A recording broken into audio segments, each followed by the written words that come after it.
Unforgiveness is a heavy weight to bear, and my early nonprofit days happened to coincide with my emotional healing days.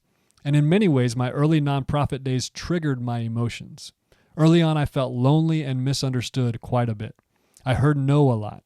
People avoided me a lot. I was the guy asking for money. On top of that, sometimes I got the subtle feeling that people thought that what I was trying to do was something cute, as opposed to trying to transform the world on a very deep and meaningful level. On top of that, during my early nonprofit days, my wife got pregnant with our first child, which brought up memories of my childhood and emotions attached to that. And all of this sent me to counseling. And during that time, I wrote down my story and reflected upon my life. And I realized that within the past few years leading up to that point, with the combination of my childhood and all that was swirling around emotionally in my nonprofit launching days, I was subtly trying to change the world and swinging my sword, right? Trying to set everyone straight in very, very subtle ways.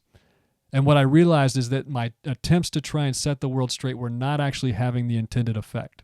I was harming people. I was harming my relationships very subtly. I was not creating compassion and connection in my relationships. I was doing the opposite. And in those moments, I knew what I had to do.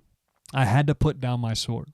I had to stop swinging it. I had to move forward in love, which is a very difficult thing to swallow when all you want to do is set the world straight. And I say all this to say that unforgiveness is deadly poison to the human being. And as relates to being a nonprofit leader, you take a lot of shots. You hear no a lot. People avoid you. People think that what you're doing is cute.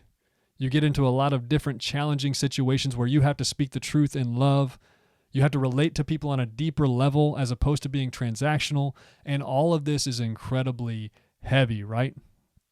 This is why I recommend journaling and community in my online course as two things that a nonprofit leader can use to keep themselves from being bogged down by negative emotions. And if you want to learn more about what it looks like to live in an emotionally healthy spot as a nonprofit leader, join me as I go live on Facebook at 7:30 p.m. Eastern Standard Time on Thursdays. And also join the Nonprofit Growth Mastery Facebook group to see other videos like this one.